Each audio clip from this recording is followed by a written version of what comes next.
Hello, everyone. This is Washington in Action. As you know, we have several people who are speaking, but the first is definitely an important advocate for the 28th Amendment, not the ERA, the 28th Amendment.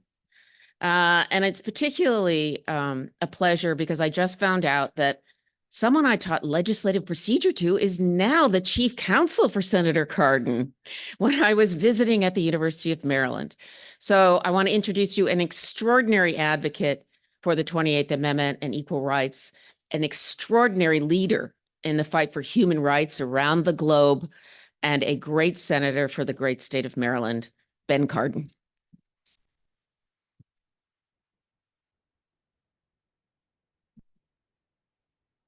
Professor Nurse, don't leave us so quickly. Where are you? I want to thank you. All right, going this way. I want to thank you. You did a great job on Bill Van Horn. He's a really good chief counsel. So thank you for imparting into him what is necessary. And we have a lot of procedural problems in the United States Senate. I don't think you've noticed that or not, but we thank you very much. And Helen Rogers from my staff is also here. The staff do incredible work for us, and I just always want to acknowledge them. Thank you for being here. Thank you for what you do. I want to thank the sponsors, and I want to thank you for putting this on. I know my colleagues from the House of Representatives will be here a little later on. They have some voting that they're doing at this particular moment. It is a challenge because of the leadership in the House of Representatives for them to get anything done. So hopefully they'll be able to move some legislation. I just really want to just start by saying 100 years is too long to wait on this thing. We've got to get the acknowledgement of the amendment as being part of the Constitution. I mean, that's the bottom line. I strongly support the efforts that Senator Gillibrand and Representative Bush are doing in regards to ERA now, an acknowledgement. My legislature, the Maryland legislature, has passed a resolution to acknowledge the Equal Rights Amendment as part of our Constitution. We need the states to act. We need the White House to be a little bit more friendly towards the view. There is nothing in the Constitution of the United States, Article 5, that talks about a time limit. There is no time limit on equality. As we know, the amendment before the Equal Rights Amendment was ratified was the one dealing with congressional pay, and that took about 200 and some years for that to become ratified. So there is no time limit on the constitutional process. The 38th state ratified in 2000 with Virginia. That was what is required in the Constitution. So the ERA should be acknowledged as part of the Constitution of the United States, and we're going to continue to work for that. But in the meantime, we have other strategies that we are working with. The American people are on our side. You know that. Every poll shows that the overwhelming majority of Americans believe it's part of the Constitution of the United States and support it as being part of the Constitution of the United States. So we have the American people on our side. It's urgent that we get this done. As I said, it's been over 100 years we've been, not me personally, but we've been fighting to get this as part of the Constitution with the ratification of the women's rights to vote 104 years ago. We've been working on this issue ever since, and we've got to complete the job. But it's urgent today. Why is it urgent today? Because we have runaway courts. We have runaway courts that are coming up with absurd interpretations of our Constitution. We need a stricter interpretation as it relates to the rights, the Equal Rights Amendment. And that's what it will give us. Yes, the Dobbs decision puts a big spotlight on this, but we're seeing other decisions that are eroding the rights. I never thought I would see this. You know, the Dobbs decision erased rights that were embedded for 48 years, giving women the right to control their own destiny, their own healthcare decisions. but we have equal concern about what these rights will be for pregnant women, what the rights are going to be for violence against women, what the rights are going to be in regards to workplace and workplace safety issues. The list goes on and on and on, that we need to have the protection of the strict interpretations as is provided by the Equal Rights Amendment being part of our Constitution. So we really need to have that extra protection in the Constitution. So where are we? The legislation I introduced over a decade ago to remove the time limit, which has been done in the past. So this is not something that hasn't been done before. Congress put a time limit on it. There's no requirement for a time limit. There's a certain argument that we feel very passionately about, that does not deny the ratification, even if that time limit still remains in law. But we want to take that time limit out of law to make it clear as possible and to move this issue along. And we have seen that legislation pass the House of Representatives in previous Congresses. We want to get it passed again in the House of Representatives, and there is a discharge petition in order to make that a reality. In the United States Senate, we have 53 co-sponsors of that legislation. Now, the last time I checked, the majority of the Senate is 51. So we have a majority of the Senate. We have every single Democrat, every single independent. We have Senator Murkowski and Senator Collins. It's bipartisan. So we have that support. We want to get that passed. I want to thank Senator Durbin. Senator Durbin held the first hearing on the Equal Rights Amendment last year, and it gave us the opportunity to establish the record, the clear record, about why the bill resolution that I've introduced should be passed. We then had a vote. Thank you, Senator Schumer, for scheduling a vote on the floor of the United States Senate. The majority of the senators voted in favor of moving forward to pass that legislation. Senator Schumer took steps so we can reconsider that at any time. So we can reconsider that. We can have more votes this year on this issue. But because of the arcane use of the filibuster in the Senate, and I know there are some areas that you might think it's important to slow down legislation. I do. But for 100 years, this has gone well too long. And there's fundamental legislation that the Senate rules should allow us to vote on. And that's been denied in regards to the legislation to clarify the enactment of the Equal Rights Amendment. So we think that is an exception, should be made an exception, and we should be able to get it passed in the Senate. But we got to get passed in the House and the Senate and signed by the president. So we are determined to continue this effort. We want to get it done this year, and we know we need help. And that's why I was so pleased that this forum is taking place. And I want you to know we are open. We're a part of this team. You have incredible leaders on the ERA that are in this room who've been working on this issue. We applaud their efforts. They're keeping public attention on this. That's important. Let me tell you how democracies work. They work on election day to who you elect to office.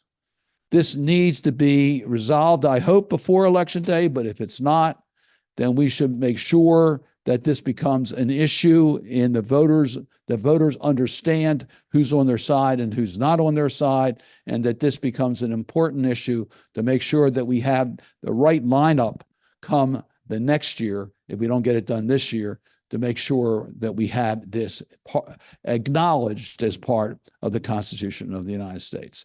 Thank you all. I understand we're going to have some friendly questions. I always like friendly questions. Thank you. I have the privilege of moderating this Q&A. So everyone queue up your questions for Senator Cardin. I'll start things off.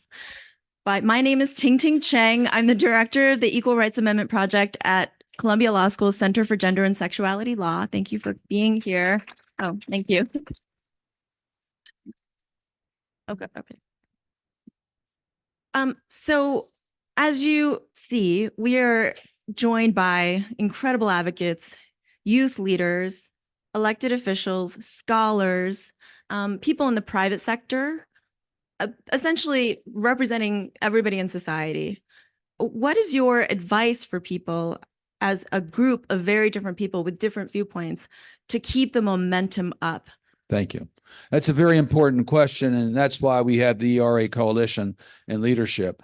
We try to focus our strategies together. We have at this stage several strategies that we're using that to get the legal acknowledgement that the ERA is part of the Constitution. That's being waged on two fronts. One, to get a friendlier reaction from the administration on legal interpretations, and secondly, to bring this issue up in a judicial way where we think we can be successful in getting it acknowledged. So that's strategy one, and we want us to be all focused on those strategies.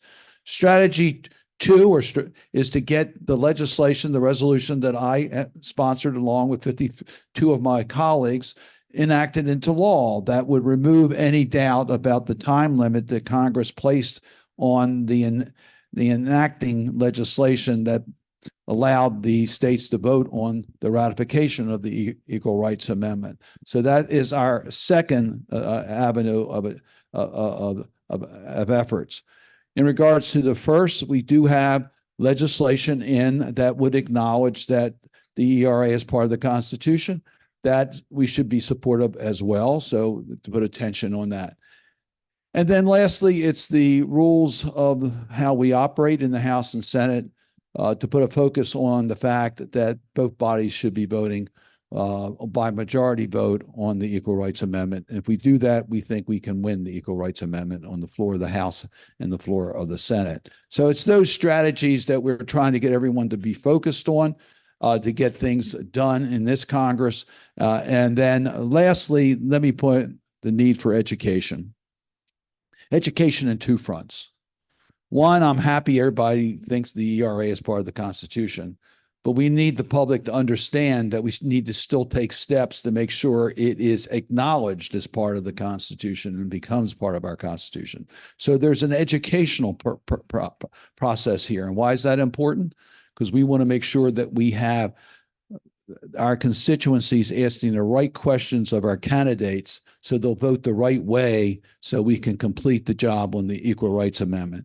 And then secondly, the importance of the ratification of the Equal Rights Amendment, because many Americans say, why, it's 2024. Do we really need an Equal Rights Amendment in the Constitution? The answer is clearly yes. And we need to educate the public as to what's happening in our courts and the needs and the different scrutinies that are available if the Equal Rights Amendment becomes part of our Constitution.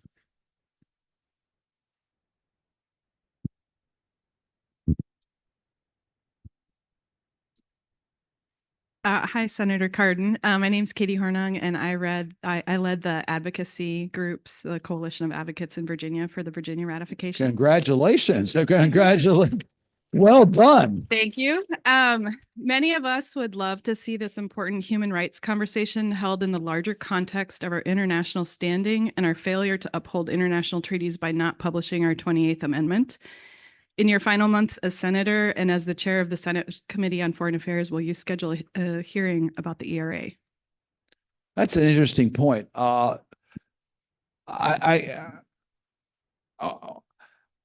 serve as the Senate chair of the Helsinki Commission, which is an international group for Europe and Central Asia and North America. And we have used that forum to point out that the United States is violating international standards by denying the citizens of the District of Columbia full voting protections and representation in the United States Congress and Senate. And I've actually sponsored resolutions, and those resolutions actually have passed to hold the United States out of step with the international community. I want to go over this with the ERA coalition as to where we think the focus needs to be in regards to the United States Senate before we use any of our Senate mechanisms to put a spotlight on one strategy versus another. I also recognize that this is a little sensitive because it's Democrat on Democrat when we talk about what the White House is doing. So I need, and this is an election year in case you haven't noticed. So it's a strategy decision that I want to make along with the coalition.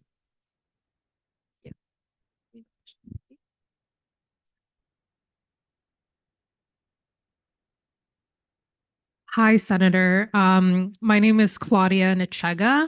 I'm the Deputy Executive Director at the Young Feminist Party, which is a 14,000 strong youth-led movement to finalize the Equal Rights Amendment. I'm also a proud Marylander, and I want to say young Marylanders are so proud of you and your astounding leadership in the Senate, just pioneering the ERA. I'm glad I recognized you for a question. I wanted to ask, so given your experience and expertise in the Senate, what is your outlook regarding whether or not the ERA will be passed in the Senate, given the fact that the ERA is not regular legislation, it's legislation relating to Article 5 matters and shouldn't be subject to the Senate filibuster? It's an excellent question.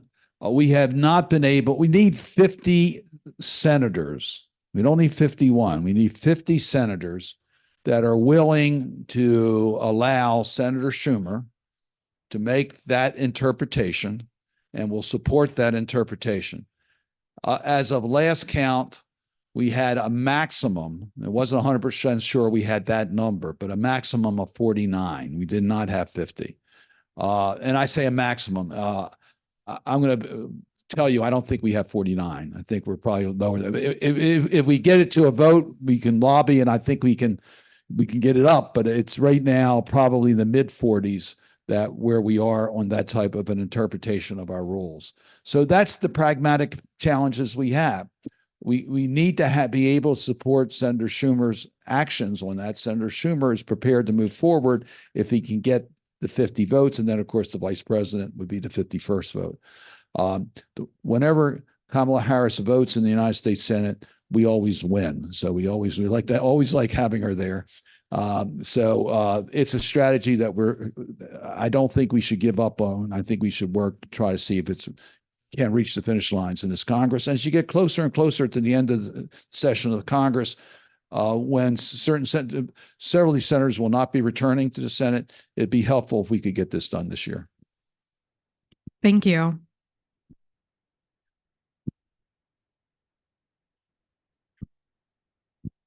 Good afternoon, Senator. My name is Jake Irving, and I'm a student here at Georgetown. I had a quick question looking forward. What are some prospective pieces of legislation that aren't feasible under the current constitutional framework that maybe would be possible after the 28th Amendment is widely recognized? It's a good question. I think it's more to protect than it is in affirmative passing, but it's an excellent question. I have to give it a little bit more thought. We are right now struggling in regards to some court interpretations that are affecting affirmative action, affecting the use of demographic data, et cetera, that is really causing tremendous challenge on dealing with underrepresented communities, underserved communities. So I would have to give that some thought as to whether we want to adopt any additional affirmative protections in regards to the Equal Rights Amendments. My guess is that there would be an evaluation made, and there would probably be an effort for legislation because we can go further than we've gone in the past. It's not a protected class under the Constitution, so therefore we do not have the same rights that we had on race. So it is an issue that I think we would have to evaluate. But it's a good question. So I think we're nearly at time, and I guess I'll close by asking you what your plans are for post-Senate, and what are your plans to advocate for the ERA or gender justice as a civilian? Okay, thank you for that. I can assure you that as I tell people who think that I might be retiring, I'm not retiring. I'm just not running for re-election. I've been extremely fortunate. I've had a chance to serve in the Maryland General Assembly and as Speaker of the Maryland House. I've served in the House of Representatives and now in the United States Senate.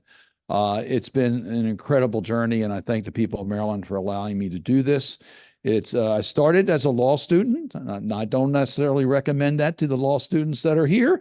But I did start, well, of course, Columbia is in the city, so you're close to, well, you're a little far away from Albany, so that'd be a heavy commute.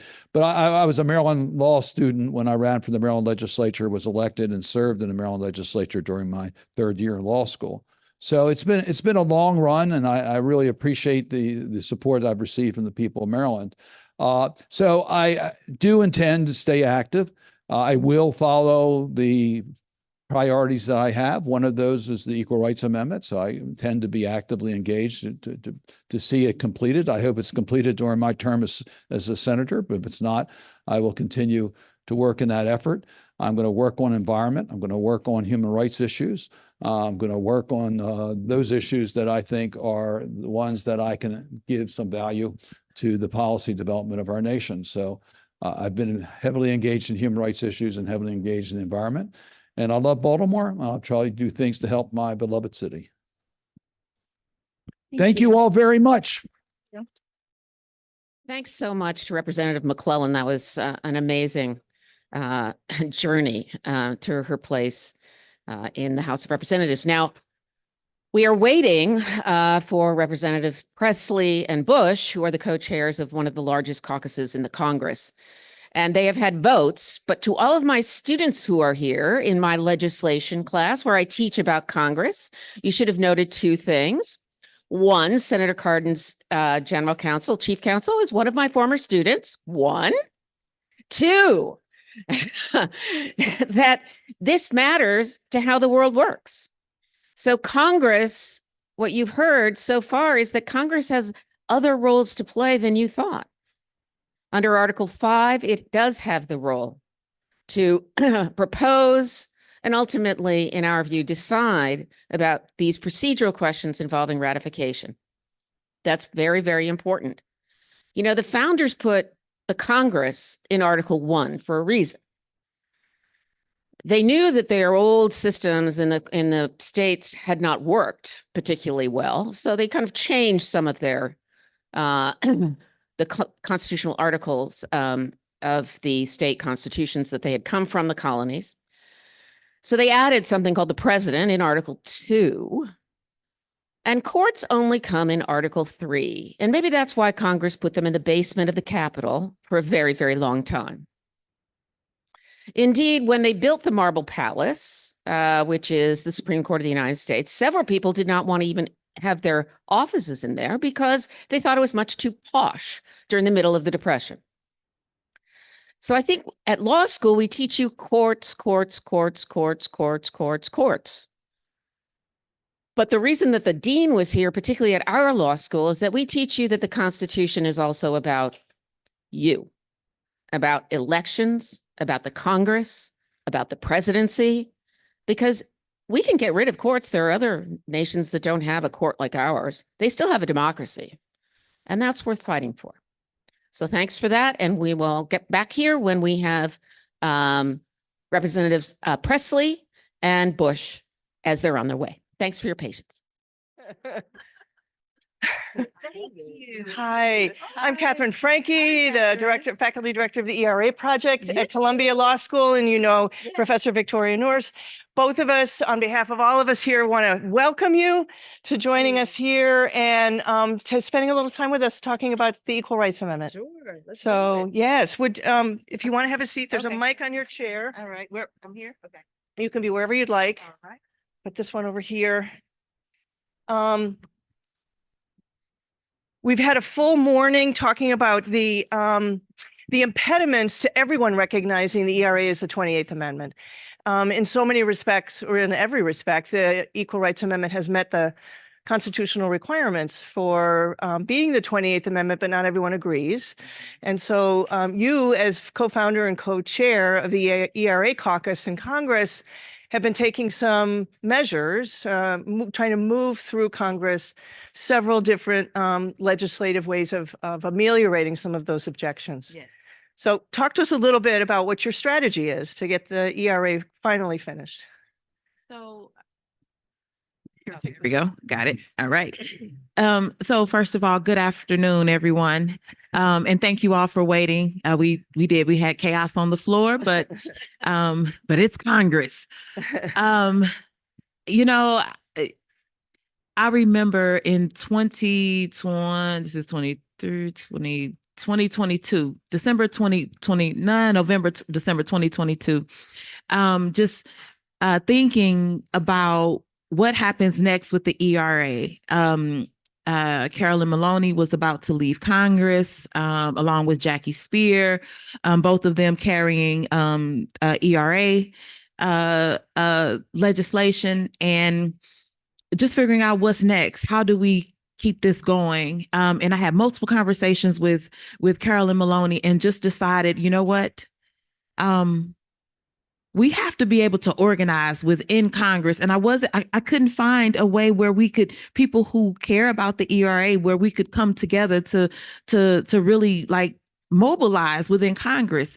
And so I just said, you know what? I have not heard anyone talk about a caucus for the ERA, but the only way to have one is to start one. And so Representative Pressley and I, we talked about, getting this going, because for us, it can't be just the same folks. Hey, it can't just be the same folks saying the same thing, beating the same drum all the time. We need to open it up to more folks. We need to see people from different districts who have, a different set of issues than what we have, but the ERA would affect people in everyone's district. So we understand that the top issues may be different, but what the ERA would do for people in everyone's district, we need people to see that. The other thing is this, for those that don't know, which I think this will be a joke, but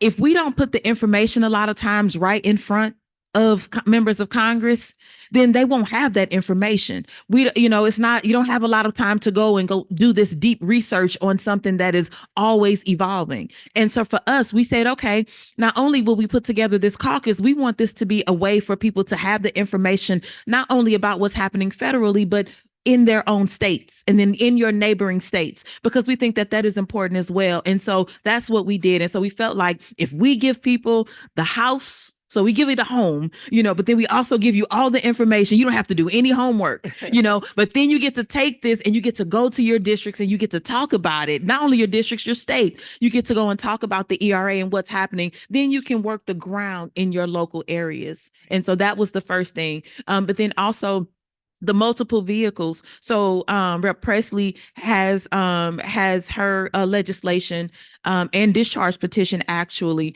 her legislation is about the deadline. This deadline that should not be in place. And so we support that legislation. We're both supporting each other's legislation. My legislation says that the ERA is already the 28th Amendment. And we just need the Archivist of the United States, Colleen Shogan. We just need her to certify and publish it as such. And we have had that conversation with her, and we will keep having those conversations.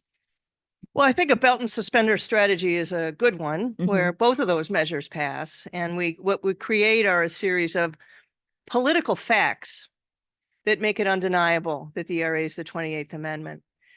Why is it still important that we're fighting for this? Because we breathe, because we still exist. So that's why we have to keep fighting for it. And so I'm glad that we have these two ways to be able to get at it, because the thing is, if one is going fast, then we need to be on that train and have the other one ready in case that one doesn't work, and vice versa. But when we talk about the ERA, I'll say this. I, through the years, never really talked about the ERA, looked into the ERA, researched it, cared much about it through the years. And particularly, one, because I thought it was done. I just thought like if there was no conversations about this in my local community, no one was talking about the ERA, but also we were fighting police brutality in St. Louis, I was trying to keep my son alive, from being murdered by the police, which is a big deal. I was trying to keep my lights on. I was trying to, survive and, thrive as a single parent. So I just wasn't, it just wasn't on my mind. And because it wasn't being, thrown at me through the media or social media, in church or anywhere, it just wasn't a thing. But once, through organizing, just hearing about through protests and activism, movement, organizing, and just realizing, how, intersectional so many of our issues are. And then I entered Congress and we started to talk about the ERA. And I realized that so many of the things I was fighting for came up under this one umbrella. It's like we're, fighting, against this gender wage gap, over and over. We're always talking about it. I remember when I was running for office, I actually had the formula. I would tell people like, hey, if you are a Black woman, if you are Latina, if you are like, and I would give the formula. And I had a poster with my formula showing that $20,000, I made $20,000 less than my white male counterparts doing the exact same job a year. And I was like, so in 5 years, how much money am I losing just because I am a woman? And so, but so whether it's gender wage gap, whether it's housing discrimination, reproductive freedom, we were trying to get reproductive justice. We thought we had the freedom. We were trying to work towards the justice, and now we don't even have that. So we don't have freedom nor justice right now. And so healthcare, violence against women, all of those things, so much of it is housed under there. Trans rights. That's why it's still important, because we don't have that. And women, the word women is not even in the Constitution. But this, to enshrine gender equality in the Constitution, is a now thing. And we want to right the wrong that all of the wrongs that happened before, even though we can't clear what happened through history, we can change what happens now. Now look who's There's joining. my sister in service. Thank you. Representative Ayanna Pressley, also the co-founder and co-chair of the ERA caucus in Congress. Thank you so much for joining us. Yes, thank you so much. We're talking about why we need the ERA. And I guess I would ask you, why did you take this up as something that was one of the key issues that you wanted to work on in Congress, so much so that you wanted to create a new caucus to organize that work around? Thank you all again for the invitation to join you, and always good to. All right, There we go. always good to be in movement work and to share a dais with my sister in service here, one of my favorite truth tellers and justice seekers. I would say, I'm sure Cori might have already alluded to this, but in the name of transparency, I'll just say, I was not someone who for a very long time saw the ERA as a movement that could be home to me. And that has everything to do with the storied history, of the movement. And I do have to thank Congresswoman Spear and Maloney, respectively. We thank them for their stewardship and their indefatigable leadership to advance the ERA for many years. And when they both retired, they respectively went to each of us and asked us to take this on. Which I think that makes such an important statement that representing multiple marginalized identities. I mean, to be a marginalized or oppressed person means that you have to litigate, legislate, agitate, mobilize for those things that are a birthright for everyone else. And given against the backdrop of draconian, anti-woman, anti-LGBTQ, xenophobic, coordinated efforts from state legislatures all the way to the Supreme Court, who have been enlisted as co-conspirators and accomplices in the absence of justice. At this moment, really saw the ERA as part of that solution. And what I wanted, since we have to be more inclusive and intersectional in our movement building, because that's how the lives people actually live are intersectional, saw this as an opportunity. I want people, if you care about domestic violence, gender-based violence, then you should care about the ERA. If you care about the racial wealth gap, which is a $10 trillion crisis, that's not just a problem for Black folks, it's a problem for everybody. And you care about the racial wealth gap, the gender wage gap, and any other number of inequities and injustices that girls and women in this country have made a conflated part and normalized part of our condition in this country, you should see the ERA. And especially given these attacks on our bodily autonomy and freedom, the prospect of a national march towards forced birth, which is all an abortion ban is.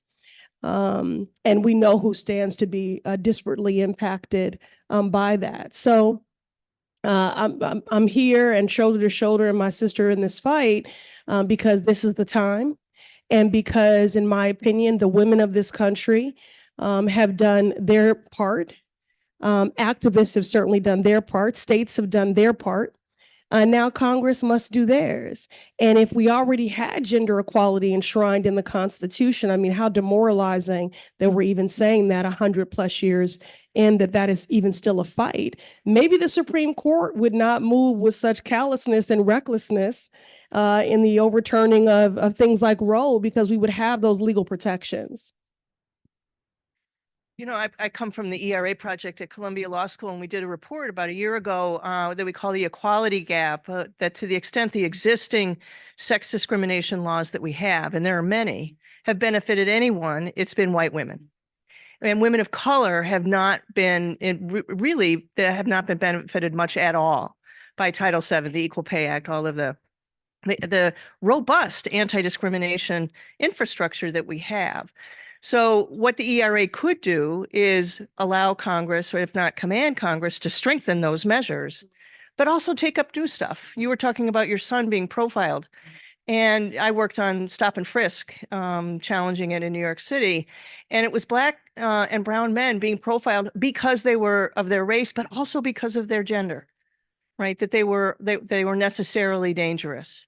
And so men could also be the beneficiaries of an ERA, not just women. So what are your dreams? Not just that we enforce the existing laws better, but what are new ways that we might imagine gender-based justice in an intersectional way with an ERA? This is like a law school final exam. Sorry about that. No, it's okay. I was just wanted to check with her because I had been talking a lot. That's how women do. Shine theory. We really want to ensure an equality of voice. So I love my male colleagues, but I don't know how many of them would have said, "Do you want to go?" Anyway, go ahead, sis. I've been speaking, I answered quite a few questions, so I want to shine the light on my sister in this emerald green over here. Yes, ERA green. Well, my dream would be where everything that we're calling for, everything that is up under the umbrella of the ERA, so the things that my sister just spoke about, so what it looks like to have equality in education, to the point to where we don't have the disparities when we talk about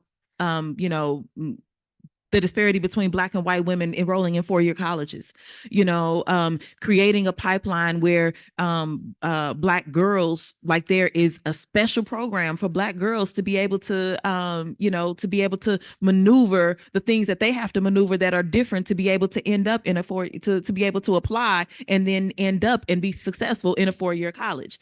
I would love to see a world where we don't have to wonder about if this state can deal with abortion differently than this state, where we're not saying yay for Nevada, but then we know what's happening in my state in Missouri. where our trans community, where we don't have parents and children reaching out saying, hey, I'm going to have to move out of this state because of the attacks that are coming to my child and because of what the state legislature is doing. My dream is that the federal government says, we got this.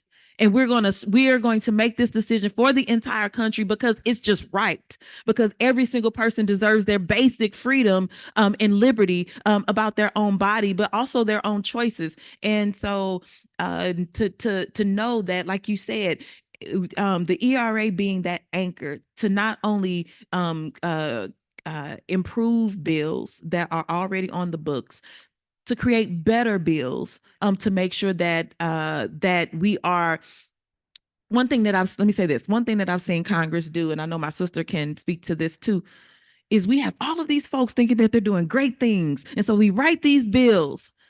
But if you haven't been through it, or if you haven't, that's how we miss so many marginalized folks or communities, because we have people that think that they're doing a good job and they're not, because we're not directly working with or talking to those most directly impacted. So those types of bills that actually work for and help people who've actually gone through it. So how does housing discrimination legislation, how does that actually work for somebody who has been unhoused, or somebody who has 6 kids and can't move into a 2-bedroom, somebody like, how does that legislation work for those folks? So that would be my dream, that we don't even talk about the ERA anymore, because we have it and it's working so well.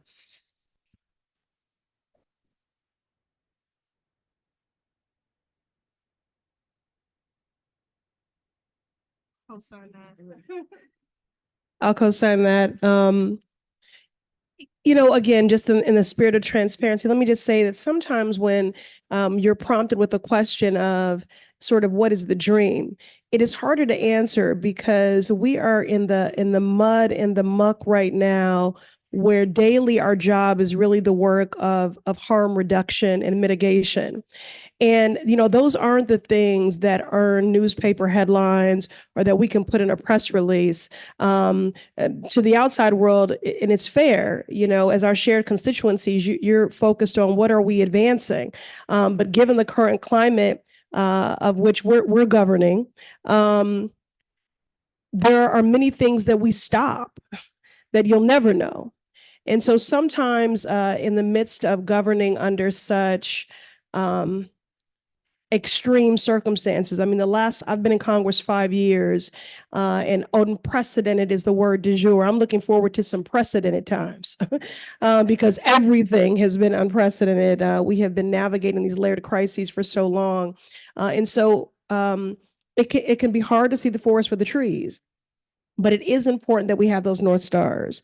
And something that, my sisters and I often talk with them about is just, Dr. King in that historic speech on the March for Jobs and Freedom, that there are so many things he could have lifted in that moment. But when Mahalia Jackson said, tell them about the dream, it's so important that we not lose sight of that we be able to articulate the dream. And so my sister did that very, very effectively there. So the only other thing that I could really add is I just want for everyone to see an investment in each other's freedoms and destinies and really center our shared humanity. I would like for everyone to see the work of the Crown Act to ban race-based hair discrimination as their problem too. I would like for everyone to care about the push-out crisis and the disparate criminalization of Black and brown children in our schools simply just for how they show up, for everyone to feel invested in that, in the Black maternal morbidity crisis, in the criminalization of migrants. I mean, and I could go on. I think if we don't see, if we're not invested in in centering our shared humanity, you're gonna have lawmakers who will play you. And the way in which they'll play you is that they will single issue you and they'll silo you. And so they'll come to Black folks and only talk about mass incarceration, which we care greatly about. But we also care about Black entrepreneurship and Black wealth and Black joy. They'll come to women and only talk about reproductive rights, which right now that needs to be so much of everything. But before the Dobbs decision, before Roe was overturned, I mean, I've always seen Roe as the floor and not the ceiling. But moreover, you can't only come to women and say that they're the only ones that should care about bodily autonomy, but then also not talk to women about childcare and paid leave and the gender wage gap and care economy and all of those things. You can't go to our Latino siblings and only talk to them about immigration reform because these unjust immigration laws have a disparate impact on the AAPI community, in particular the South Asian community in my district, Haitian, African migrants.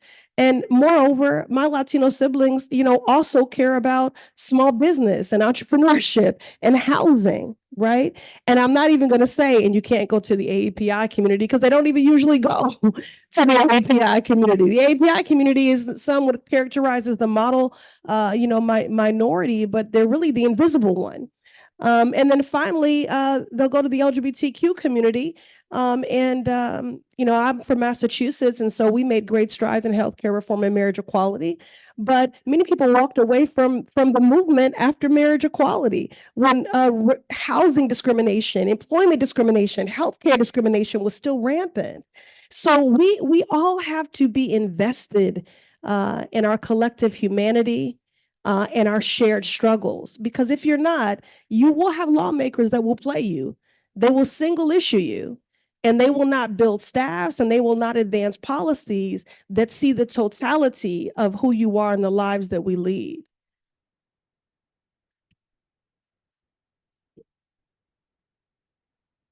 Well, I want to thank you so much for being here. I run a Center on Congressional Studies. I teach about legislation. I worked for a guy named Biden when he was a senator.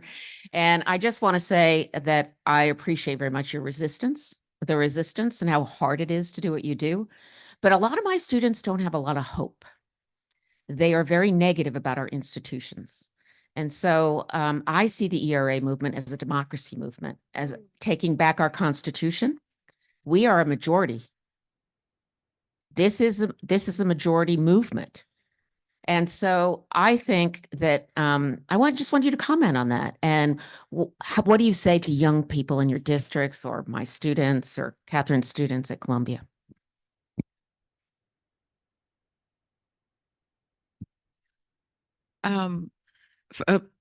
First of all, there is no person who comes to ordain you to say, like, this is what you're supposed to do. This is your movement to take up. This is your work. There's no activist guru, that anoints you. It's just making a decision that this affects me, or this affects somebody that I care about. This affects something. I just feel passionate about this. And so I'm going to use whatever tools I have to be able to help add to, this movement moving, or and there's no age on that. There is just passion. There is just need. When we think about what I can bring, what you can bring is whatever you have.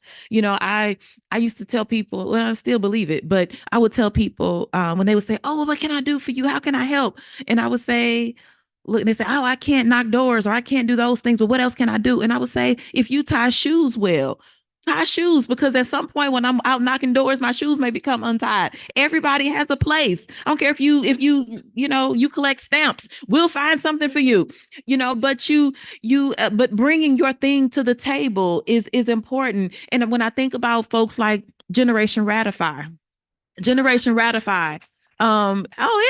a bunch. When I think about Generation Ratify, these amazing. So y'all know she wasn't pandering because she didn't even see you. No, I didn't even see you. So that love is genuine. It's not private. Yes, I love them. But the passion, just like that, the passion that they bring to this movement. The thing is, we need all of us, because there are folks who are our elders. There are folks who are our elders who have knowledge that we don't have, and have understanding, and understand certain dynamics that we don't. But then there are those of us that are coming in, like for us, as my sister started to was alluding to, and I started to, but I didn't get to it. I came into this movement, but it was just so late for me because I just saw it as a white women's movement. Once I even got to Congress, it was like, well, this is something that white women work on. But it doesn't like there's no room for Black women in this area. They don't want to hear from Black women in the area of in the work of the ERA. This is why I love her, because I allude and she states. That's our dynamic. Thank you.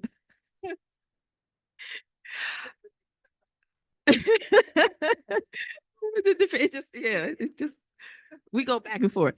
But but when I think about what Generation Ratify is doing, they said that we're not waiting on anybody else to do for us what we can do for ourselves. What they said was, but we also understand that we shouldn't do this alone in a silo. And because we've seen that happen before, and we didn't get what we needed because people were working in silos oftentimes. And that's in so many movements. And so them being able to work with everyone, but not only that, they didn't just work with activists.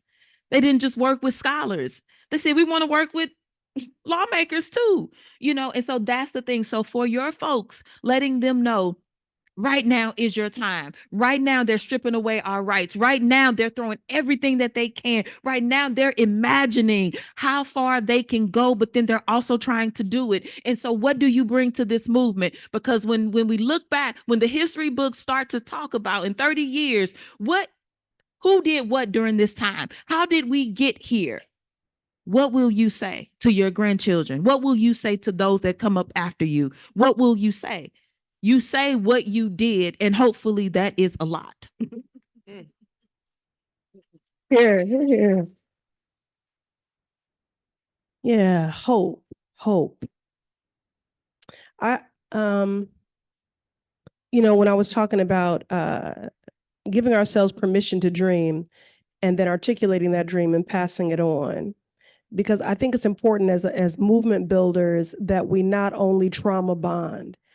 It is so important that we are articulating, naming, manifesting, laboring for the dream, and a platform that's about advancing hope. That is not hokey. That's not corny. I think there are plenty of people who motivate with fear. And we want to motivate with hope. I talk often about the fact how as women of color, as Black women, that we are scolded for expressing anger. We're always being talked out of our rage. And we can feel the pressure to comport ourselves in a way that does not fully surrender to that. But know that our righteous rage and indignation in the face of injustice is rooted in radical love. It's rooted in radical love and hope. It's a movement that is fueled by hope. So what I would say to your students is hope is a discipline. I'm an Aquarius, so I love a good affirmation. And I love poetry. And one of my closest siblings in the movement, Brittany Packnett Cunningham, during the pandemic gave me an affirmation, which is, I choose the discipline of hope over the ease of cynicism. I choose the discipline of hope over the ease of cynicism, and I choose fortitude over fatalism. I choose fortitude over fatalism, and I say that every day. So hope is a discipline, and know that each and every one of you, and certainly our dedicated team members, I just want to give it up to Team Pressley and Team Bush. We could not do any of this without their brilliance, without their personal sacrifice, without their support. So they make it easier for us to practice the discipline of hope. And then finally, I want to lift up something that I've been saying everywhere I go, and I hope it's okay if I'm partisan for a moment. We are winning. Like, the goal of white supremacy and the patriarchy is to lead you to believe that we are losing and that you are alone. But this movement is growing.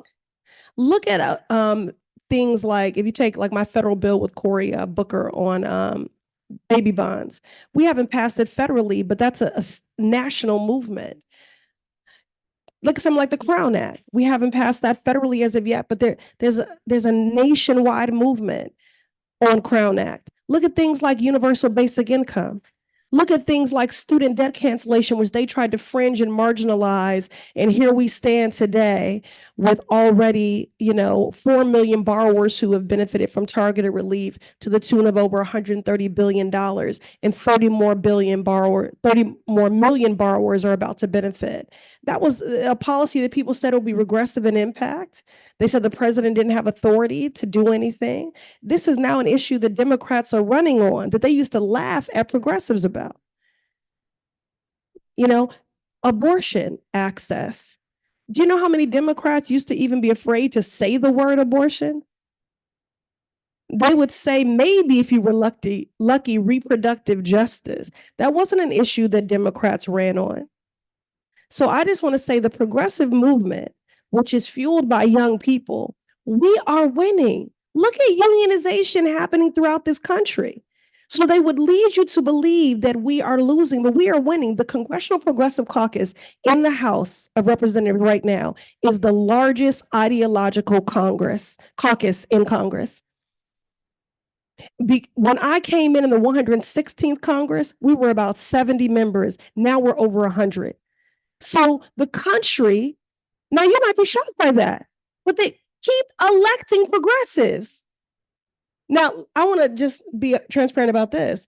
My very first campaign, a consultant had made up a lit piece that said, vote for Pressley, the only progressive in the race. And I said, oh, you can't use that lit piece, because I thought that wasn't a term that belonged to Black candidates. I was like, I don't hug trees. That's not for me. I didn't even know I was an environmentalist. Now I hug trees, okay? And the legislative lorax, okay? In the fight for tree canopies, equity. But how I ultimately was able to take on that character is that I said the progressive movement is just the civil rights movement. What were those freedom riders and fighters doing? They were disrupting the status quo, right? So I just say all that to say the progressive movement is the civil rights movement. We are still in it. And so please continue to practice the discipline of hope and know that this movement is winning and you are not alone. Wow. Thank you so much for that. We've only got about 1 more minute. Final remarks?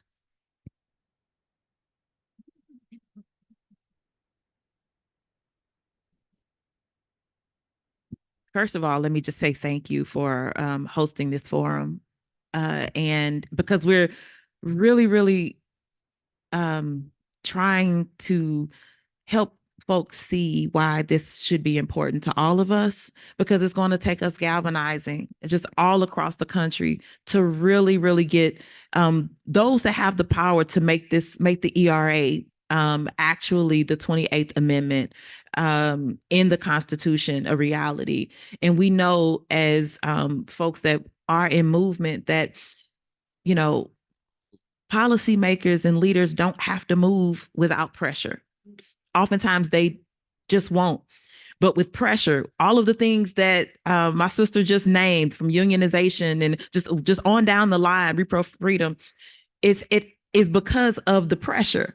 And so continue, dig into the ERA even the more, seeing how you can do that work, not only here, but even in your local communities where you're from, how you can connect with groups like Generation Ratify and others, because this is what we need. It makes our job in Congress so much easier. Not that we're trying to have an easy job, but everything is hard. But to be able to say, the people want this, everybody wants this. The people want this, and let us show you by, us showing all of the events and showing all of the work, the activism and all of that happening. That is how we'll do it. But also understand that, states have been pushing forward. States have been able to show why an ERA is needed. And so I brought up Nevada, earlier, even though we don't have the federal ERA, but states that have said, well, we'll go ahead and do it ourselves, even though it shouldn't be on the states, but states saying we'll go ahead and do it has been a vehicle also that we can use to say, see, look, this is how we were able to protect abortion access because there was a state ERA. in place. So we want to also keep that in mind. It absolutely is a tool. And so I'll lastly say that the caucus that my sister and I started, we may not be the largest caucus in Congress, but I think we may be the fastest growing. We are 50 something. What are we, Kate? We're over 50 members of U.S. House members that are a part of this caucus, and we are only 1 year old. So, so a lot of that is because of the work that people are doing in the community. So thank you all for pushing for the ERA. Yes. Yes. And I thank this one for the visionary leadership to say that we needed to have an ERA caucus. Thanks for saying yes. It's never hard to say yes to you. I know whatever table you sit at, change is on the way. But this caucus is so important for momentum and also for educational awareness, because we are shocked by the number of people that believe gender equality is already enshrined in our Constitution. They just assume it, right? So I'm going to give some calls to action. All right, y'all got your phones out? Or for those of you that are 50 like me, you got paper? Okay. So the first thing is, I love paper still. I'm sorry. Okay, thank you. Our staffs are like, please, no more paper. Okay. So ask your member of Congress to, if they have not already, to join the ERA caucus. Secondly, ask them if they are on any legislation that serves to advance the Equal Rights Amendment. And we have been exhaustive as legislators, I like to say, because the women of this country are exhausted. So whether it's legislation for the archivists to make this real, or it's legislation to do away with the arbitrary deadline, or whether it's signing the discharge petition that is at the desk, that we are, almost at that magic number. And in the 1970s, that was how a vote was brought, was by a discharge petition. So again, I would just say on this, although it has taken us 101 years too long, that we do have more momentum right now than we have had in probably 40 years. We did get a hearing in the Senate under Dick Durbin. We do have male allies, and we had 2 Republican allies in Senator McCaskey and Oscar Collins. So we're grateful to Senator Durbin, Senator Cardin, all of our Senate allies in this movement. But that is my call to action. Call the question. For those that are not supportive of this, it's because they think it's already happened, or they're just busy. I mean, at any given time in Congress, there can be 12,000 active pieces of legislation. So just call the question of your member, encourage them to join the ERA caucus, make sure they know that matters to you, and ask them to be supportive of our legislative and mobilization efforts. Thank you. Let them know we'll do the heavy lift, like she said, the education component. We'll do the heavy lift. We'll make sure they get the information. Our teams work at that, but they're great. So we'll do that part. We'll make it easy for them. We cannot thank you enough for the leadership, the energy, the brilliance, the heart you've brought to this struggle. You were the room full of advocates who were here to back you up, to give you the arguments you need, to get the bodies on the line.